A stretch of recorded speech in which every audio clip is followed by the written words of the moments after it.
जय गुरु गोरखनाथ जी, जय मछिंद्र नाथ जी, जय गोगा महाराज जी। गुरु गोरखनाथ जी के चरणों में करोड़ों बार प्रणाम। गुरु गोरखनाथ जी सबका कल्याण करें। इसी के साथ गुरु गोरख पुराण के 12वें भाग का प्रारंभ करते हैं, जो कि शुरू होता है विष्णु भगवान और शिव जी से, जो कि जालंधर नाथ की शक्तियों की सराहना करते हैं। फिर शिव जी ने जालंधर नाथ से कहा कि अब तुम नागपात्र पशु स्वातामा की जगह जाकर यज्ञ करो, वहीं पर तुम्हें देवताओं से साबर मंत्र का वरदान मिलेगा। वेद विद्या में तो तुम निपुण हो ही गए हो, बेताजा अस्त्रों और वस्त्रों का भी तुम्हें यहाँ पर ज्ञान हो जाएगा, लेकिन कलयुग में उनमें से बहुतों का तो प्रयोग भी वर्जित है। इसीलिए कविता सिद्ध करवा लो और अपनी सारी विद्या कनीफा नाथ को सिखा दो। यह आपका शिष्य अहंकारी होते हुए भी उदारता वृत्ति का ही है और अपने हजारों शिष्य बनाएगा और आपकी प्रसिद्धि होगी, आपकी शिक्षाओं को आगे तक पहुंचाएगा। इसीलिए संसार में इसका नाम अमर हो जाएगा। इस प्रकार से वह मंत्र प्राचीन होने के कारण समझने में भी कठिनाई आती है, जिससे जनता को कोई लाभ नहीं पहुंचता। अब भी नाथों ने मिलकर करोड़ों मंत्रों की कविताओं की रचना की है और करनी भी चाहिए, जिससे सबको उसका लाभ मिले।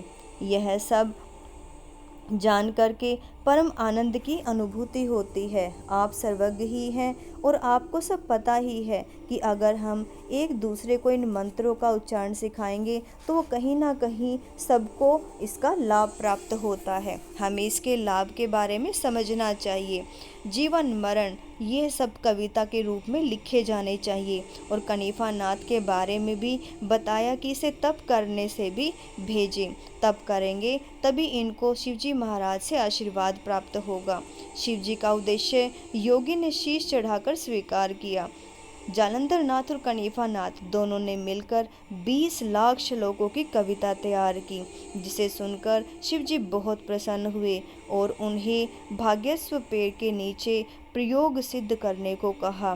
तब वह दोनों वहां पर पहुंच गए और यज्ञों के द्वारा प्रयोग सिद्ध किया। फिर सूर्य कुंड में जल ला करके वामन वीरों पर छिड़क दिया।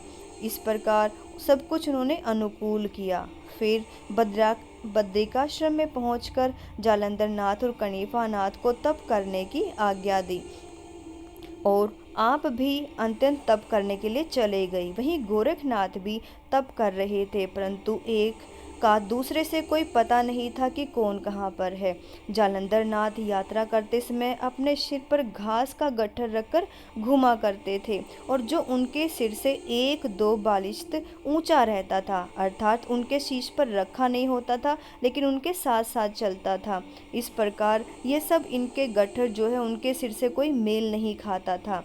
इसी प्रकार वह घूमते घूमते गोड बांगाले के एक नगरी में आ पहुँचे। उस वक्त वह घास का गट्ठर उनके सर पर ही था, लेकिन सर से थोड़ा ऊपर उठा हुआ था। लोगों में कौतूहल मच गया कि शायद यहाँ पर कोई सिद्ध महात्मा आ पहुँचे हैं। जो जो लोगों को पता चला त्यों तो सब लोग उनके दर्शन करने आने लगे।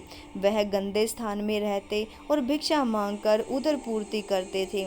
वहाँ युवा राजा गोपीचंद राज्य करता था और जिनकी रानी मैनावती थी। मैनावंती बड़ी चतुर और सदाचारिणी नारी थी। वह एक दिन बड़े चौबारे पर खड़ी होकर अपनी नगरी का दृश्य देख रही थी। तभी उसकी नज़र उस योगी पर पड़ी। जालंधर नाथ के सिर पर अधर गट्ठे को देख करके वो बहुत हैरान हुई। मैनावंती को बड़ा आश्चर्य हुआ और एकदम से उसकी धारणा बन गई कि वह उस सिद्ध योगी को अपना गुरु बनाएगी।